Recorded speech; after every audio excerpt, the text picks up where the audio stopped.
안녕하세요. 대단히 반갑습니다. 수필을 읽어주는 남자 자한형 이종수입니다. 이번 시간은 979번째 시간으로 막차를 기다리며 라는 수필을 읽어드리겠습니다. 막차를 기다리며. 오정순. 담장 너머로 대강리 역사가 한눈에 들어오는 곳에서 신혼살림을 시작했다. 기적소리가 울릴 때마다 나는 하던 일을 멈추고 기차를 바라보곤 했다. 기차에서 내린 사람들이 뿔뿔이 흩어지는 모습이 마치 실타래가 풀어지는 것처럼 보였다. 한 시간에 한 대씩 다니는 기차는 시계나 다름없었다. 알람 같았던 첫 차의 기적소리에 잠을 깨는 것으로 하루 일과를 시작했다. 신랑이 다음 기차를 타고 출근을 하려면 서둘러야 했다. 그뿐 아니라 빨래를 삶거나 국을 끓이는 등 집안일을 할 때도 기적소리를 듣고 시간을 가늠했다. 기적소리는 아침과 오후 그리고 해가 뉘엿뉘엿 넘어갈 때마다 달랐다. 아침은 그날 해야 할 일에 대한 열의처럼 씩씩함으로 넘쳐났다. 오후가 될수록 그 소리는 해 그림자처럼 늘어지는 것만 같았다. 그맘때쯤이면 치열했던 오전이 한 고비를 넘기면서 행동에 옮기지 못했던 것들에 대한 아쉬움을 접어야 했기 때문이리라. 그러나 해가 뉘엿뉘엿 넘어가면 기적소리는 어둠을 뚫고 더 선명하게 들려왔다.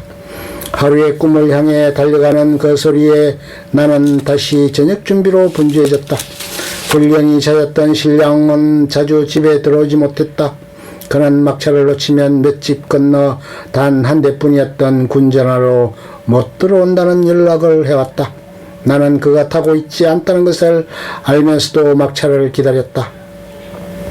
막상 기적소리가 멀어져가면 오히려 차분해졌다. 아무도 오지 않는다는 것과 세상으로 나갈 수 있는 길이 끊겼다는 것을 받아들여야 했다. 집주인은 혼자 사는 할머니였다. 할머니 방과 우리 방은 숨소리까지 들리는 작은 마루를 사이에 두고 있었다. 막차구나.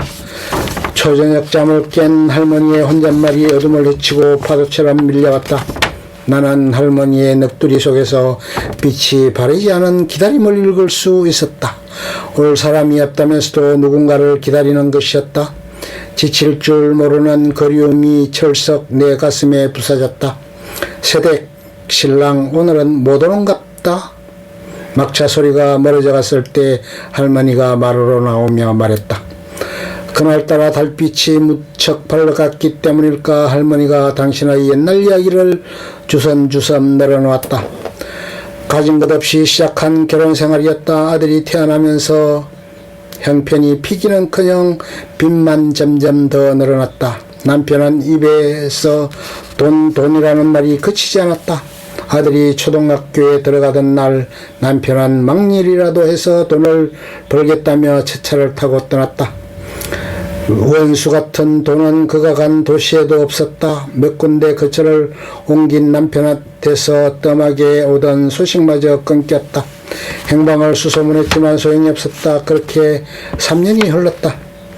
부산에서 남편을 보았다는 사람이 나타났다. 할머니는 아들을 앞세우고 물어 찾아갔다. 대문을 밀고 들어가려는데 낯익은 음성이 들렸다. 남편이 틀림없었다. 곧이어 젊은 여자와 빨랫줄에 걸린 기저귀를 본 할머니는 아들의 손을 잡고 그 길로 돌아섰다. 할머니는 지피는 데가 있어서 아들을 데리고 갔다고 했다. 아들에게 지울 수 없는 상처를 줄 수 있다는 생각도 했다. 하지만 아들을 보면 남편이 돌아올지 모른다는 한 가닥의 미련을 가졌다며 피식 웃었다. 할머니의 헛헛한 웃음이 담배 용기 속으로 흩어졌다. 할머니는 아들을 위해 몸이 부서져라 이랬다.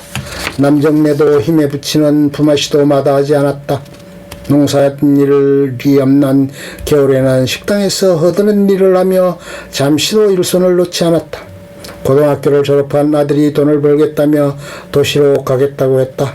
할머니는 지긋지긋한 가난이 싫다고 대드는 아들이 무서웠다. 다음날 첫 차로 떠나던 아들을 잡을 수 없었다. 총명하고 이제 밝았던 아들은 장사를 해서 돈을 많이 벌었다. 큰 슈퍼를 여러 개 가진 사장이라고 했다. 새들어 있던 6개월 동안 나는 한 번도 그 아들을 보지 못했다. 대강리 사람들은 첫차의 기적소리로 아침을 열고 막차의 기적소리로 하루를 닫았다. 기차가 가는 길이 그들의 삶의 궤도였으며 세상으로 연결된 유일한 통로이기도 했다. 희망을 안고 세상에 나갔다. 상처를 안고 돌아오기도 했지만 역사는 가장 먼저 그들을 맞았다. 남아있는 사람들은 또 꿈이 있었다. 막차가 올 때까지 떠난 사람을 기다려야 했다. 빈 기적만이 울려도 슬퍼하지 않고 질긴 그리움의 틀을 읽어야 했다.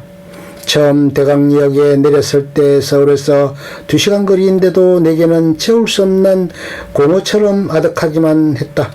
며칠 만에 돌아오는 신랑에게 기다림과 외딴섬에 갇힌 분노를 퍼부었다.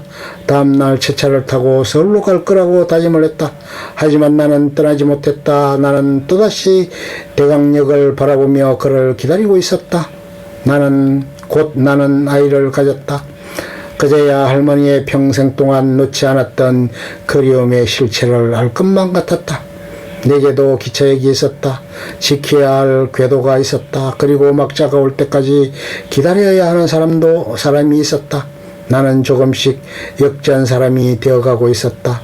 점점 불러오는 몸으로 기차를 타고 연천이나 전곡, 장나를 다녔다.